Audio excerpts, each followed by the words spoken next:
মাটি কাটার মানুষ ভিক্ষে যদি না পাও তো চলে যাওয়া ট্রেন স্টেশনে রাজশাহী। এভাবে ভিক্ষে চাইবা বাপ বেটা। ভিক্ষা করা টাকা দিয়ে চাউল কেনে ভাত খেয়ে বাদাত কবুল হবে, এটা অনেক ভালো। যৌতুকের টাকা দিয়ে চাউল কেনে ভাত খেয়ে বাদাত কবুল হবে না। ভিক্ষা করা টাকা যৌতুকের চেয়ে অনেক ভালো। দেখো বাপ বেটার মুখ খাটো হয়ে গেছে, দেখো তোমার বাপের মুখ খান। বেটা গৌরব বুঝো না? মানুষের বাড়িতে কাজ করে খাওয়া গৌরব থাকবে, একটা সাহস থাকবে একটা। শ্বশুরকে মানুষের বাড়িতে কাজ করে করে রমজান মাসে একটা লুঙ্গি কিনে দেবে, আব্বা আপনাকে একটা লুঙ্গি কিনে দিলাম, তোমার ভিতরে একটা সাহস কাজ করবে। মানুষের কাছে জিনিস নাও কেন? হাত পাতে তো খারাপ, আল্লাহ রাসূল বলছেন যে হাত পাতে এটা হলো ঘৃণিত হাত, আর যে দেয় দেওয়া হাতটা ভালো। আলিয়াদুলিয়া খায়রুম মিন ইয়াদিস সুফলা, দেওয়া হাতটা ভালো নেওয়া হাতের চেয়ে। কোন শরমে শ্বশুরের কাছে চাইলা জিনিস। আর চাঁপাইনবাবগঞ্জ রাজশাহী জেলার বিবাহের শুরু থেকে নিয়ে শেষ পর্যন্ত একটা কাজও জায়েজ নয়, সবই হারাম। আমার জানা অনুপাতে একটা কাজও জায়েজ নয়, সবই হারাম। আমি সূচনাতে আপনাকে বলছি, এইভাবে সবাই মিলে বউ দেখতে যাওয়া হারাম, এইভাবে বউ বায়না করা হারাম, এইভাবে থোবড়া করা হারাম। সারা গ্রামের লোক ওই বেটি ছেলেটার মুখে ক্ষীর তুলে দিচ্ছে। আরে ক্ষীর তুলে দিতে হয় বউয়ের মুখে, স্ত্রীর মুখে। এ কোন নোংরা নীতি, এ কোন বর্বর জঘন্য নীতি। এই নীতিতে করে পেশাব করে দাও। সেদিন তো তোমাকে আমি বলে গেছি, ডুলি বিবি শব্দতে এমনভাবে পেশাব করে দিবা যে 10 বছর 20 বছর পরে মানুষ যেন আর ডুলি বিবি শব্দ খুঁজে না পায়। কি গো, ডুলি বিবি মানে কি? এরকম যেন হয়ে যাবে।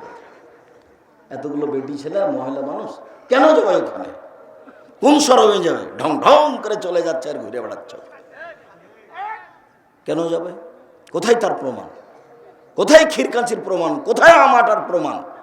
কোথায় ছেলের পক্ষ থেকে যা লোক গেছে মেয়ের পক্ষ থেকে তার অর্ধেক আসবে, আর মেয়ের পক্ষ থেকে যা এসে ছেলের পক্ষ থেকে তার ডবল যাবে? কোথায় এগুলো? বিবাহ পড়াতে হবে আগে মেয়ের কাছে, তারপরে ছেলের কাছে। কোথায় এগুলো? একটা নীতি প্রমাণ করতে পারেন? সব হারাম। কাজী সাহেব খুব ক্ষিপ্ত হয়েছে। আব্দুর রাজ্জাক সাহেব, আপনি এই কথা বলেন যে আমাদের খাতার পাতা দিয়ে পেশাব পায়খানা করে পবিত্রতা অর্জন করতে হবে, আমাদের খাতাকে টয়লেট পেপার হিসাবে ব্যবহার করতে হবে। আপনি এই কথা কোন সাহসে বলেন? আমার কোনো সাহস নেই। তোমার খাতাতে লেখা আছে মেয়ের পক্ষ থেকে 2 জন সাক্ষী লাগবে, ছেলের পক্ষ থেকে 2 জন সাক্ষী লাগবে। এর প্রমাণ তুমি করো। 4 জন সাক্ষী লাগে জেনা প্রমাণ করতে। তা আমি বিবাহ দিচ্ছি, এটা কি জেনা করালাম নাকি? কিয়ামত পর্যন্ত সময় থাকলো, বিবাহের জন্য যদি 4টা সাক্ষীর প্রমাণ হয়ে যায়, আমার জীবদ্দশায় প্রমাণ হয়ে গেলে সেদিন থেকে আমি জাতিকে বলবো আসসালামু আলাইকুম, আর ভুল হয়েছে, আমি বাড়ি চলে গেলাম, আর কোনোদিন জাতির সামনে আসবো না। 4টা সাক্ষী কেন ওখানে? 4টা সাক্ষী কি প্রমাণ করতে লাগে বলেন তো, একটু জানা আছে আপনাদের? জেনা প্রমাণ করতে 4টা সাক্ষী লাগে। আর ওর সূচনায় হারাম বলছে যে ছেলের পক্ষ থেকে পক্ষ আবার কি? আল্লাহ নবী বলেছেন যে একটা বিবাহ জায়েজ হওয়ার জন্য 2 জন মানুষ লাগে, সেখানে পক্ষ নেই, লাগবে বাপ আর লাগবে 2 জন সাক্ষী। তিনি বলেন লা নিকাহ ইল্লা বিওয়ালিন, বাপ ছাড়া বিবাহ হয় না। উকিল বাপ হারাম, উকিল বাপ হারাম। চট্টগ্রাম, সিলেট, বরিশালে সেদিন থেকে উকিল বাপই বাপ। ওই মেয়ের বাড়ি, এখন ওটা মেয়ে, ওর বাড়ি বেড়াতে যাবে, মেয়ে আবার ওকে বাপ বলে ডাকবে, ও বাপের বাড়ি যাবে। অবাক কথা, উল্টে গেছে পৃথিবী। সেদিন থেকে যে আসল বাপ ছিল সে নাকি বাদ পড়ে গেছে, এখন উকিল বাপ এসেছে। আর চাঁপাইনবাবগঞ্জ রাজশাহীতে উকিল বাপ বাপ নয়, তবে উকিল ধরা হয়। তো বাপ ইচ্ছে তো বেঁচে আছে, ওকে মেরে ফেলেন দিয়ে আরেকজনকে উকিল ধরেন। ও বাপই থাকতে আবার উকিল বাপ আসলো কেন? একেবারে নোংরা, একেবারে হারাম, একেবারে জঘন্য, যার জন্য প্রত্যেকটা নীতি একবারে পেশাব করে দেওয়ার মতো নীতি। এমন কোন মৌলানা আছে, আমি তো বলে আসছি 90 সাল থেকে, কেউ একটু লাভ দিয়ে উঠে বলে না কেন আব্দুর রাজ্জাক সাহেব আপনার কথা ঠিক নয়, আমি এই নীতি কোরআন হাদিস দিয়ে প্রমাণ করে দেব। বললেই তো হয়। দাঁড়ানো তো বহু দূরের কথা, মুখ খোলার ক্ষমতা নাই, মুখ খোলার ক্ষমতা নাই। যা বলছি এটাই চূড়ান্ত, এর 19-20 হবে না ইনশাল্লাহ। তবে আমি মানুষ, আমি একদিন দেখে সব কথা বলিনি। ইবাদতের জগতে সবচেয়ে শক্তিশালী, পাওয়ারফুল, ক্ষমতাধর ইবাদত দান, এ কথাই ঠিক।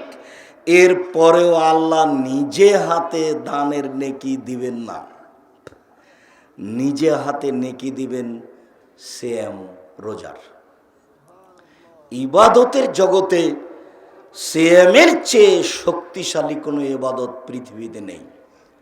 সালাত এমন একটি ইবাদত যার উপরে নির্ভর করে অন্যান্য ইবাদত। বুঝলাম সবচেয়ে দামি ইবাদত সিয়াম। আব্দুর রাজাক সাহেব, আপনার মুখে এটাই বুঝলাম। এর পরেও বলছি, যদি নামাজ না থাকে, সালাত না থাকে, তাহলে সিয়ামের মতো ইবাদতকে আল্লাহ কেটে দিবেন। এই কথাই ঠিক যে দান সবচেয়ে শক্তিশালী ইবাদত। তবু যদি নামাজ না থাকে, সালাত না থাকে, তাহলে ওই দানের মতো ইবাদতকে আল্লাহ কি করবেন? কেটে দিবেন, ওটা বাতিল। আব্দুর রাজাক সাহেব, আপনার মুখে শুনেছি আপনি একদিন বলছিলেন যে লাইসা শাইউন আকরামা ইনদাল্লাহি মিনাদ দুআ, চাওয়া, ভিক্ষা করা আল্লাহর কাছে, আল্লাহর কাছে চাওয়া কাজটা আল্লাহর কাছে যত প্রিয়, পৃথিবীর কোনো কাজ আল্লাহর কাছে তত প্রিয় নয়। মানুষের কাছে চাইলে মানুষ ক্ষেপে যায়, আর আল্লাহর কাছে চাইলে আল্লাহ খুশি হন। দুটো বাক্য মনে রাখবেন। মুরব্বী, এদিকে খেয়াল করেন। এই ছেলে, তোমাকে এত শক্তভাবে বলার পরেও কি তুমি কথা বলছো? তুমি কি আসলেই গরু ছাগল হয়ে গেছো? তোমার কাছে বড় মোবাইল থাকে, ল্যাংটা বেটি ছেলেকে দেখে, জেনা দেখে তুমি চক্ষু ঠান্ডা করো, তুমি কলিজা ঠান্ডা করো। এই দিয়ে তুমি দেখাতে চাচ্ছ যে আমি শিক্ষিত যুবক। তোমাকে তো আমি সেদিন বলে গেছি যে তুমি বড় মোবাইল আর কাছে রাখবা না কোনো দিন।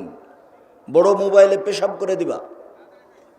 বড় মোবাইল তোমাকে ধ্বংস করেছে, তোমার বাপকে ধ্বংস করেছে, তোমার মাকে ধ্বংস করেছে, তোমার বংশকে ধ্বংস করেছে।